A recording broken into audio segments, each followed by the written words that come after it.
Bueno, pues buenas tardes, empezamos la sesión, son las 2:30.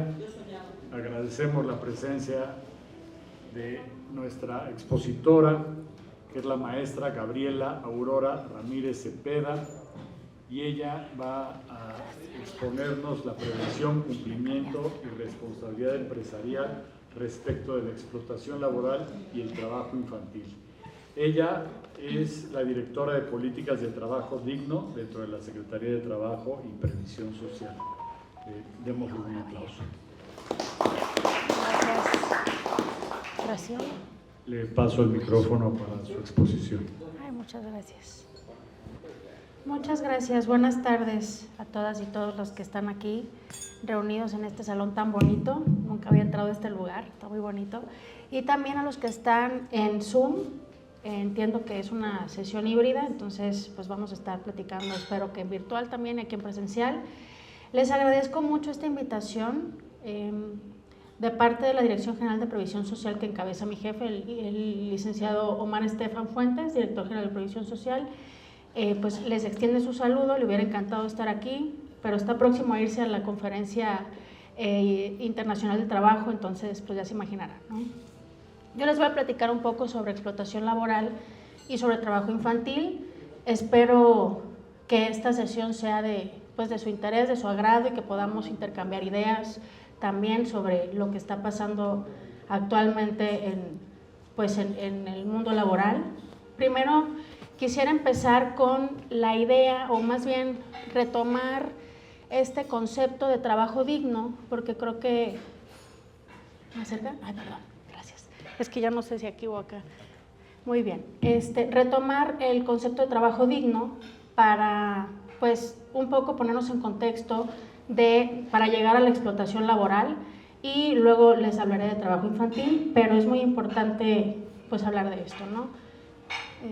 No se mueve la… Muy bien, todo lo que hace la Secretaría del Trabajo y Previsión Social es buscando siempre la dignificación del trabajo, eso es como nuestro objetivo final, y todas las políticas, las actividades que hacemos es precisamente buscando eso, dignificar el trabajo, y también sobre todo de los sectores de personas trabajadoras pues más vulnerables.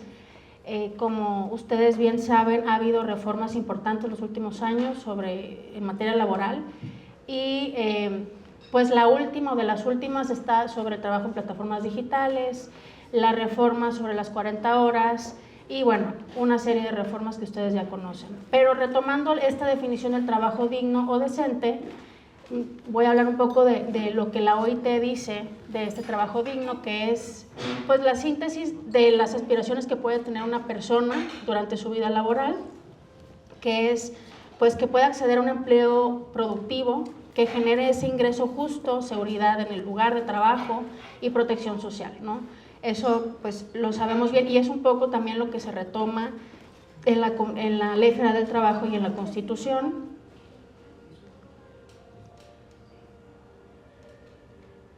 Es para abajo. Muy bien, en la Ley Federal del Trabajo, retomando la definición de trabajo, hablamos de toda actividad humana, intelectual o material, independientemente del grado de preparación técnica que necesite para cualquier profesión o oficio, y este trabajo tiene que tener o por lo menos estos 4 elementos: el salario digno, el acceso a prestaciones, la seguridad social y los riesgos de trabajo, que pues está dentro de la seguridad social, pero tenemos que asegurarnos de que el trabajo de cualquier persona, ya sea un técnico o un profesionista, pues tenga estos elementos para poder decir que es un trabajo digno.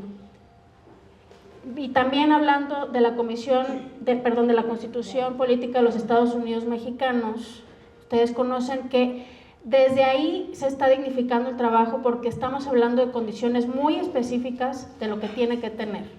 Los límites a la jornada laboral, ustedes pues lo conocen bien, la prohibición del trabajo infantil, que es que niñas, niños y adolescentes menores de 15 años no deben de trabajar, el salario suficiente para cubrir necesidades básicas, condiciones de seguridad e higiene en el trabajo, libertad sindical y derecho a huelga, disfrutar un mínimo de un día semanal de descanso y pues que el tiempo, las horas extras pues tengan una remuneración pues especial.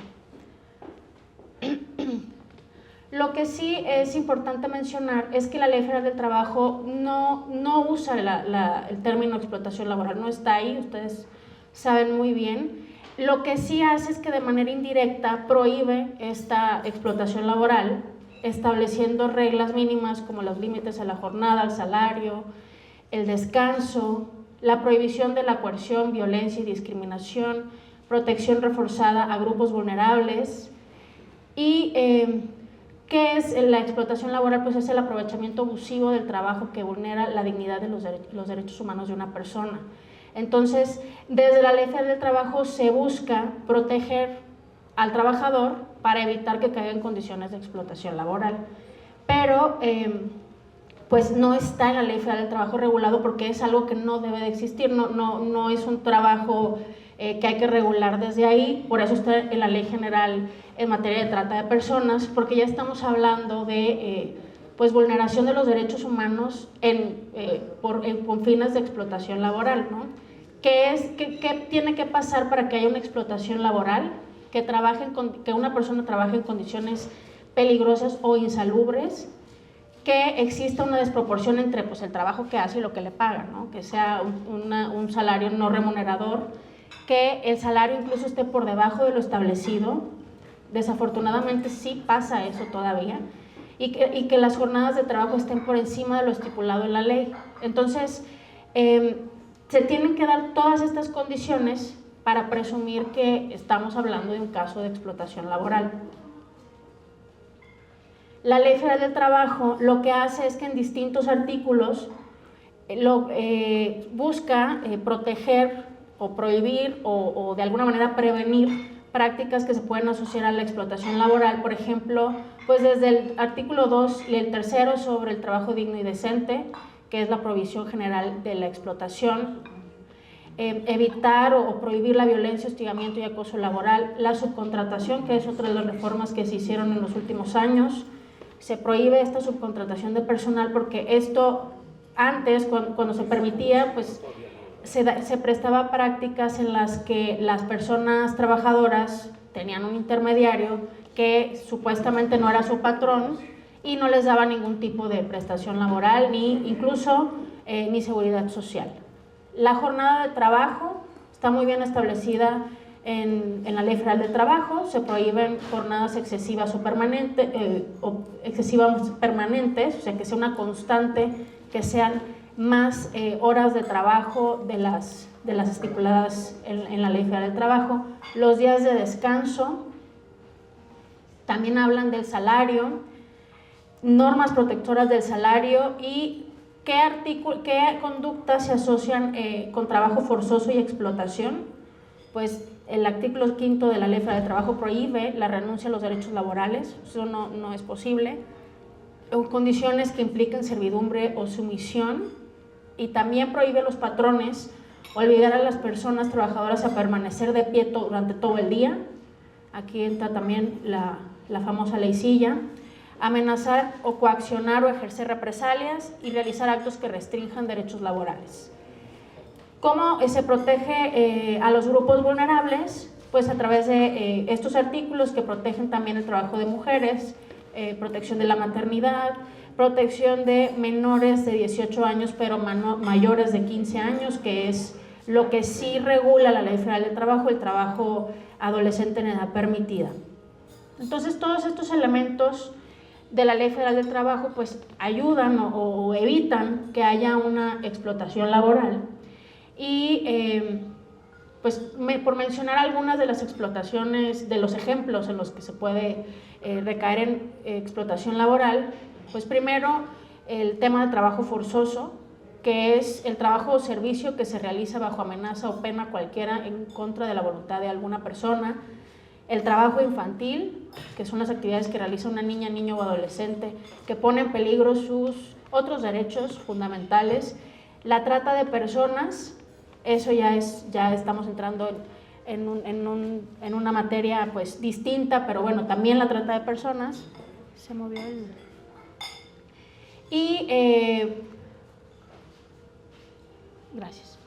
Y retomar que la misma Secretaría del Trabajo lo que hace o lo que busca es poder apoyar a los empleadores o a los centros de trabajo a cumplir con estas obligaciones, con estas, pues evitar que recaigan en estas prohibiciones que la misma Ley Federal del Trabajo tiene, ayudando, por ejemplo, a crear ciertas herramientas para que puedan cumplir con sus obligaciones, por ejemplo, la del 132, sobre el modelo de protocolo para centros de trabajo y cadenas de suministro para detectar, prevenir, detectar los riesgos y prevenir en materia de explotación laboral, trabajo infantil, trabajo forzoso y trata de personas. O sea, esta es una obligación que tienen todos los patrones de tener un protocolo para prevenir este tipo de, pues, de prácticas, de muy malas prácticas, y lo que hizo la Secretaría del Trabajo pues, fue crear un modelo de protocolo para que puedan utilizarlo,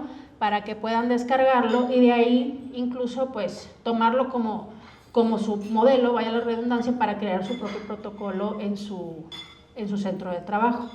Entonces, esta es una de las herramientas que tiene la Secretaría de Trabajo. Sin embargo, pues hay otro tipo de modelos, hay otro tipo de protocolos que pueden coadyuvar de alguna manera a preservar los derechos laborales de las personas trabajadoras, como el protocolo que va sobre la no discriminación o incluso sobre la protección de las mujeres. Y bueno, por lo pronto es lo que les hablaría sobre la explotación laboral. Vamos a hablar un poco de trabajo infantil y trabajo adolescente y también de lo que ha hecho la Secretaría en esa materia, pues para abrir la conversación, ¿no? e intercambiar sus ideas o comentarios sobre esto que estamos platicando. Para hablar de trabajo infantil, primero me gustaría dar un contexto de cómo están los números sobre esa materia, ¿no? La última encuesta, los últimos resultados que tenemos de la Encuesta Nacional de Trabajo Infantil del INEGI es del 2022. Esperamos que a finales de este año salgan los del 2025. Es una encuesta trianual. Y bueno, hablando de esos resultados, en el 2022 había 28.4 millones de niñas, niños y adolescentes. La muestra que tiene la ENTI es de entre 5 y 17 años, y de ese 100%, afortunadamente, pues un poquito más del 90% son niñas, niños y adolescentes no ocupados. Lo que sí nos ocupa y lo que sí nos hace pues revisar las políticas públicas y la legislación es ese porcentaje importante de todavía niñas, niños y adolescentes en situación de trabajo infantil, que es el 7.5% en ocupación no permitida. Esta tasa se conforma con el número de niñas, niños y adolescentes debajo de la edad mínima, o sea, menores de 15 años, y los adolescentes en ocupación peligrosa. O sea, ustedes bien saben, la Ley Federal del Trabajo habla de trabajo adolescente permitido, y justamente en esas edades, sí se puede trabajar, pero bajo ciertas condiciones, y si no se dan esas condiciones, pues se habla de una ocupación peligrosa. Tenemos 2.1 millones de niñas, niños y adolescentes en México, pues no teníamos en el 2022, que están en situación de trabajo infantil. Pues no es menor, pues sí es un buen número de niñas, niños y adolescentes, y desafortunadamente pues tenemos una gráfica aquí que nos muestra dónde están la mayor cantidad de niñas, niños y adolescentes, en qué estados, y pues creo que no nos sorprende que los primeros 5 lugares son Guerrero, Chiapas, Nayarit, Oaxaca y Puebla, ¿no? Son estados que tienen población pues rural también, y también que pues estados que emiten esta migración interna hacia otros estados para que puedan o trabajen en actividades agrícolas. Entonces pues ahí tenemos pues estos números, ¿no? Muy poco alentadores para todos estos estados. Pero del otro lado de la moneda, pues claro que tenemos a la Ciudad de México, siendo la entidad con menos tasa de trabajo infantil, pues es altamente urbanizada, Baja California, Coahuila, Querétaro y Nuevo León, que tampoco sorprende por las características de estos estados que en realidad no tienen tanta actividad agrícola o rural, por ejemplo. Pero ¿qué es el trabajo infantil?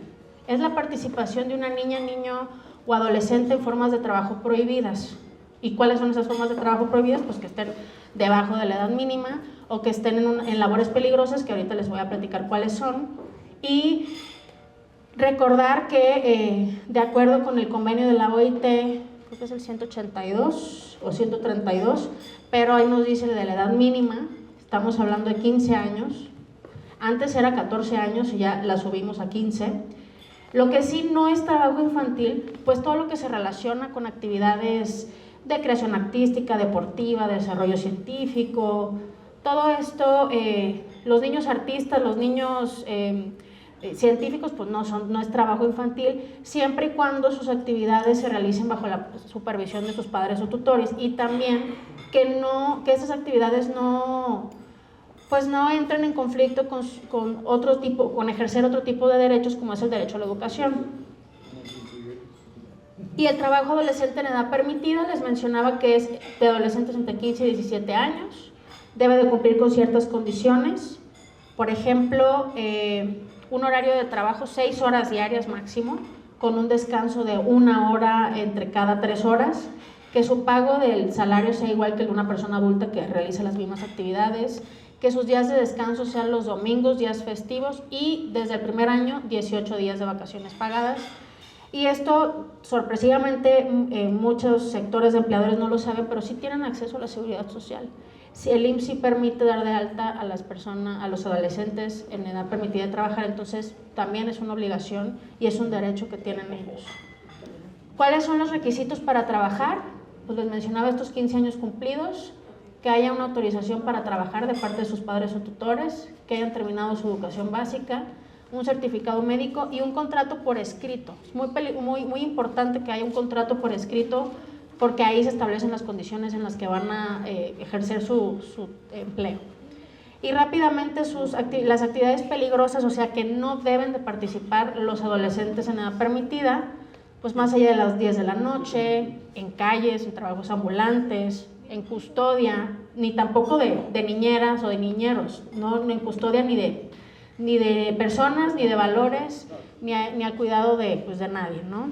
En actividades agrícolas, esta fue una reforma, creo que en el 2022, del 186, fracción segunda, numeral 8, donde se habla de que es una actividad peligrosa las actividades agrícolas, forestales, silvícolas y de aserrado, y luego se le puso un apellido, ¿no?, que decía que no impliquen el manejo de maquinaria o agentes químicos. Entonces ahí hubo un tema de interpretación de ese numeral, y por eso la Secretaría del Trabajo emitió una norma oficial mexicana, bueno, mandatado por el legislativo, la norma oficial mexicana 038, sobre cuáles son las actividades en el sector agrícola o en el campo que sí están permitidas, porque como que había esa duda de si, bueno, pues a lo mejor este adolescente no participa en utilizar maquinaria, pero sí participa en la pizca, ¿no? Entonces lo que queríamos como Secretaría de Trabajo era aclarar cuáles eran estas actividades seguras, y para acabar pronto, las únicas seguras en el campo son actividades administrativas. ¿Por qué se hizo así? Porque se busca justo proteger a las y los adolescentes de que estén en actividades de riesgo, ya sea expuestos a clima extremo, al sol, al frío, incluso a fauna peligrosa, fauna y flora peligrosa. Entonces, por eso fue importante hacer esa norma oficial mexicana, la 038. También está prohibido que participen en construcción, en actividades de rescate, en buques, esfuerzo físico pesado, que manejen vehículos motorizados, herramientas punzocortantes, y está prohibido que se expongan a este tipo de agentes como residuos peligrosos, ruido, vibraciones, agentes químicos. ¿Qué es lo que hemos hecho desde la Secretaría del Trabajo y Previsión Social en el tema de trabajo infantil y protección del trabajo adolescente? Tenemos una comisión intersecretarial que se llama Comisión Intersecretarial para la Prevención y Erradicación del Trabajo Infantil y la Protección de Adolescentes Trabajadores en Edad Permitida en México. Esta comisión está conformada por todas las secretarías de Estado y lo que hacemos es pues organizarnos, coordinarnos para diseñar, ejecutar las políticas públicas en materia de prevención y erradicación del trabajo infantil y la protección del trabajo adolescente en edad permitida. Aquí están todos los integrantes de la CITI, así, ese es el nombre corto de esa comisión, y los invitados permanentes. Si ven, están todas las secretarías de Estado junto con el IMSS y el DIF, pues por obvias razones, y de invitados permanentes tenemos pues a la CNDH, la Fiscalía, Save the Children, la OIT, y tenemos parte del sector trabajador con la CTM y el del sector empleador con CONCAMIN, y la CROC también parte de trabajador. Aquí, de las actividades y de lo que nos gustaría que conocieran es que tenemos un micrositio de esta comisión donde hay información general sobre trabajo infantil y el trabajo adolescente. Tenemos cursos, tenemos datos estadísticos, entonces pues los invitamos a que la conozcan. Es trabajoinfantil.stps.gov.mx. Tenemos una guía para personas empleadoras, que esto podría serles de utilidad pues a sus clientes, a sus agremiados, para que conozcan cuáles son las obligaciones que tienen las personas empleadoras y cuáles son los derechos que tienen las personas adolescentes en edad permitida de trabajar. Ahí se hablan de todo lo que les he contado, cuáles son las condiciones que debe tener el trabajo adolescente, la lista de labores consideradas peligrosas, los requisitos, incluso también de las sanciones. Tenemos un prontuario digital dirigido a adolescentes para que conozcan sus derechos, que es muy importante que conozcan sus derechos para que puedan solicitar que se garanticen. También tenemos una capacitación sobre trabajo infantil y derechos de niñas, niños y adolescentes que hicimos con Save the Children. Este está en Procadist, en la plataforma de la STPS. Tenemos unas cláusulas tipo para los contratos colectivos de trabajo. Estas cláusulas tipo las hicimos en conjunto con la OIT y pues enmarcan cuáles son las obligaciones y los derechos laborales de las personas, de los adolescentes, y lo que buscamos es que en los contratos colectivos pues incluyan estas cláusulas tipo por si tienen algunos miembros que están entre la edad 15 y 17 años y que puedan estar cubiertos con todos estos elementos. Cada año hacemos una campaña de comunicación. El 12 de junio próximamente se conmemora el Día Mundial contra el Trabajo Infantil. Este año también vamos a sacar nuestra campaña para sensibilizar y concientizar sobre el trabajo infantil. Y por último, comentarles que tenemos un curso que hicimos con el IMSS. Es muy corto, no como el que hicimos con Save the Children. Es información general también sobre trabajo infantil y está en CLIMS. No sé si conozcan esa plataforma, pero es la del IMSS para capacitación de trabajadores. La hicimos junto con la OIT. Entonces, bueno, esto es en general lo que hemos hecho, lo que estamos haciendo para erradicar y prevenir el trabajo infantil desde la CITI. O sea, obviamente el trabajo infantil es un fenómeno que toca también facultades de los estados, entonces sí tenemos que coordinarnos, tanto federación como los estados, en las actividades que tenemos que hacer, también con las procuradurías de defensa de los derechos de niñas, niños y adolescentes, porque justo son quienes restituyen derechos. Entonces, pues no nada más, el trabajo infantil no nada más es un fenómeno, más bien es un fenómeno multidimensional, que no nada más se trata de temas laborales, sino también porque se trastocan otros derechos. Por lo pronto sería todo de mi parte, pero me gustaría escuchar también sus comentarios. Muchas gracias.